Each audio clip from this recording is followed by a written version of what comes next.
So I see this all day, every day. When I work the W-2, I know it. Like, you can't tell me that I don't. If you work a 9-to-5 job, if you're a W-2 employee, you know that there are a lot of us that don't like coming to work. You know that there are a lot of us that don't like dealing with our managers. There are a lot of us that just dread coming to work. Listen, you don't know how many people that right before their shift would be sitting in their car trying to play some gospel music to get themselves in the mood because they don't want to go.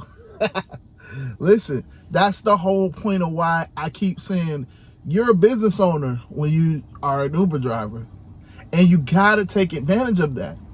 But you can't come with that old mindset of being an employee. It just doesn't work. Hey, what's going on, everybody? My name is Nick, and I am the local South Florida Uber driver. I'm local just because you never really know where I'm going to be in the next couple of days, months, years. But y'all know I primarily work the South Florida market. And in today's video, man, hey, shout out to the Rideshare Garage. We do that every Wednesday at 9 p.m. Eastern Standard Time. We got into some conversations last night. So, yeah, I'm just kind of picking up off of that because I want to make sure that we understand if you're a business owner, it's different than being an employee. But, yeah, man, first and foremost, let's cover the preliminaries. If you like that I am a real driver, I'm really out here in a parking lot. You see my background a little bit different. This is a different parking lot. I'm actually over here on Federal in, I don't know. I'm at my breakfast spot. So listen, yeah, I'm about to go get me my breakfast, get me a little smoothie bowl. You know what I'm saying? I'm trying to eat healthy and lose some weight. So if you like that I'm really out here, I'm a real driver, I put in the real hours, man, just hit the like button. Right now, just hit the like button. And look, if you're new here, you're a new person, you're just checking out my content, man, you want to see more of it, just hit the subscribe button. I post a lot of content every day, so, you know, if you hit the subscribe button, you'll be able to see it, you know, you can keep up. And lastly, I am a life insurance agent. Trust me, most people don't know about all of the assets of life insurance. And it's not for you to know. That's what it's my job to be able to just break it down real quick to you. And that's what I do. I help people. And I'm not telling you, you got to be on the phone with me for 5 years. It only takes 5 minutes.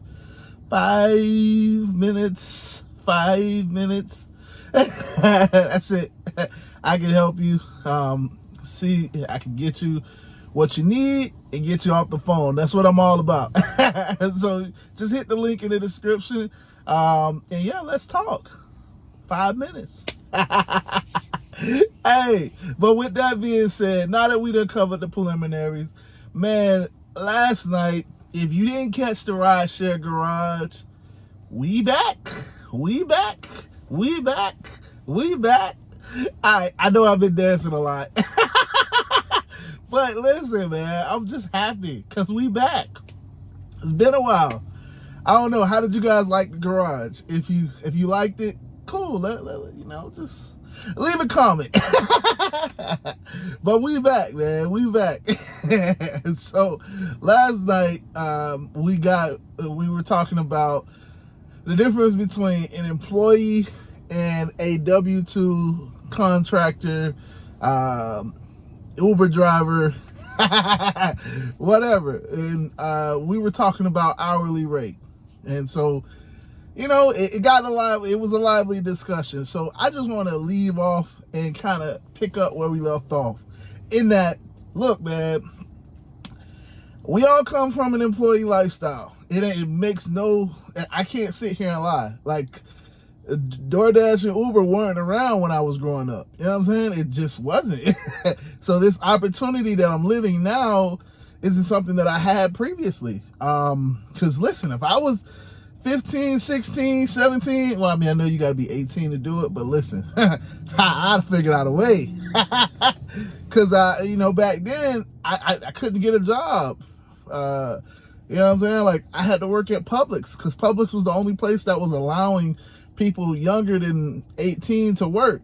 I mean, it was the easiest place. It was the more likely place that you could work. You know what I'm saying? Everybody know that uncle or those people that, pay you under the table, but it was Publix. You know what I'm saying? And they'll let you in, pay you whatever. You got to get some stuff signed, get a parent guardian signature.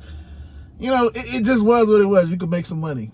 Then, when I got to college, I didn't have enough experience, even though I was applying to be like a McDonald's worker or Burger King worker. So I couldn't really get a job in college.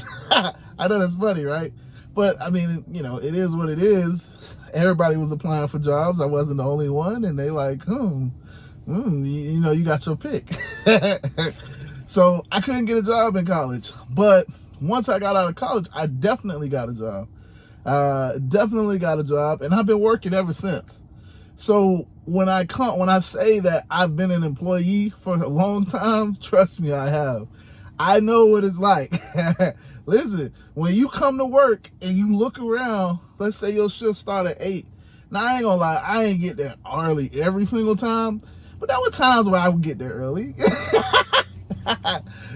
You get there early and you look around and you see your coworker in the lot right over there, then you see your other coworker right there, you see your other coworker, and like, I'm that type of person, I would just go into the office. But, sometimes you gotta pass by your coworkers and like, you can see it. You can see it. Like they gotta mentally get themselves in the mindset to go into that place.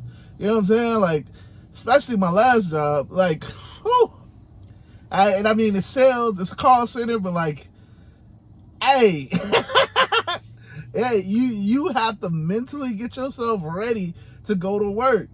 And it was just because it was so stressful. You got to deal with these crazy managers. Hey, and need I say more? You got to deal with the environment. You know what I'm saying? I ain't saying that my coworkers were the best all the time. I did have some really great coworkers. Shout out to those people. But like, you didn't always have the great coworkers. Especially, man, listen, there was some environments where it was dog eat dog. And I was one of the good employees. And there were people that were still trying to backstab me. And it's like, huh? Okay, so that's how we playing? All right, well, I could do that too. And it just brings out a different side of you.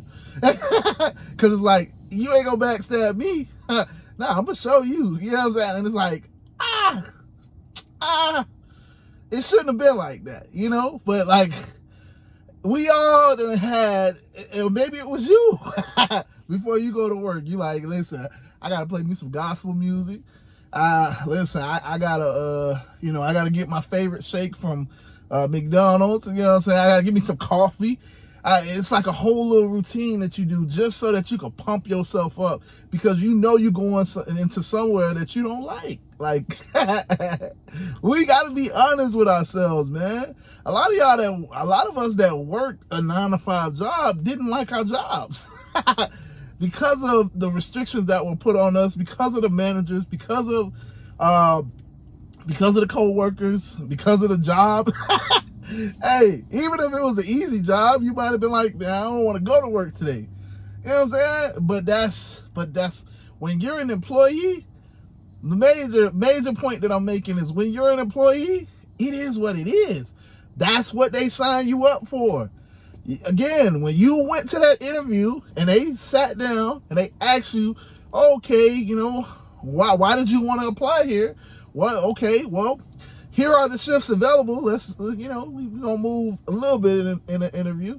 The biggest questions that they asked you, if they felt like you were a decent candidate and that they might hire you, was, okay, will you be able to make it to this job? How reliable are you? Do you have reliable transportation? Because how reliable are you? And these are the shifts. Can you work these shifts And how is your availability flexible? Because you can't just say, oh yeah, listen, I'm only working Monday, Tuesday.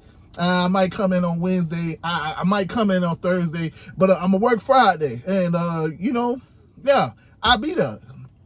Can't do that. That don't fly with the jobs. Again, y'all, I know there's somebody that's gonna be like, well, not my job, but you've been there for like 20 years and you got a special situation. Most jobs, when you are getting hired, they tell you the schedule, and it's up to you to tell them and convince them that you can do that schedule. That's what it is. And depending on how well you convince them, that's how well, that's what decides if they're gonna hire you. And when you get hired, that's your schedule. Now, if the business needs change, if your manager decides to change it, then they change it. But you don't change it. You is for us normal people, you gotta beg them to maybe get a day off. You gotta beg them to maybe come in late. Like, it just don't change just because you want it. But that's an employee mindset. That is what they paying you for. Be reliable, come to work, and do the task that I have set for you. Period. They're not paying you for nothing else. They don't necessarily pay you to be nice to your supervisor, but if you talk trash to your supervisor gets you fired. But they're not paying you to go there and make friends, because they're paying you to do a job. That's the whole point of it. But when you come on this side, again, when you're a business owner, it don't matter how many hours you work. I understand that hourly wage is something that we all come from and we're all used to. So when we say $21 an hour, everybody ding, ding, ding, ding, ding, ding. But if you opened up a storefront, you invested all of this money and you open up a storefront, you, by golly gee, better believe you gonna work as long as it takes to make that storefront successful. Some business owners do not go to sleep. Again, I'm not recommending that, but there are some business owners that work all day and all night because they are the only ones in the shop. Again, I know I'm conflating regular business with Uber and Lyft drivers, but it's still a business. It may not be the same type of business, but it's a business. I know there's so many people that be like, well, you're an Uber driver, so you're a slave. You're a slave to Uber. No, you're not. Y'all, when I listen to y'all comments, y'all don't accept nothing. And if you were a slave to Uber, all of y'all acceptance rates would be 100%. There is no question about that. Listen, no question about that. If you're an employee of Uber and Lyft, your acceptance rate is 100%. You do not cancel stuff. You do not decline nothing. You go on when they tell you to go on. They have your shift and you agree to it. That is an employee mindset. So when you come to be a business owner, man, listen, it's all on you. And you got to make it happen. So when I say hourly wage don't matter, I'm saying that, yes, it's nice when you could go out and do the numbers that you need to do in a couple hours. It's nice. But then there's going to be those times, like right now when it's not busy in a South Florida market, in Miami-Dade and Fort Lauderdale. It's busy in other places, but right now in our market, it's not busy. So you're not going to make a $500 day in 3 hours. Just not going to happen because there's no volume of requests. And those big offers and those big rides just aren't out there because the people that would need them aren't here. It's just locals. But yeah, man, I hope that makes sense. I'm just trying to reiterate that as a business owner, your hours don't matter. How many hours you put in doesn't matter unless you're successful. But if you fail, it don't matter if you put in 100 hours this week. You failed. That's your investment. So, but yeah, man, with that being said, man, I'm out of here. Deuces.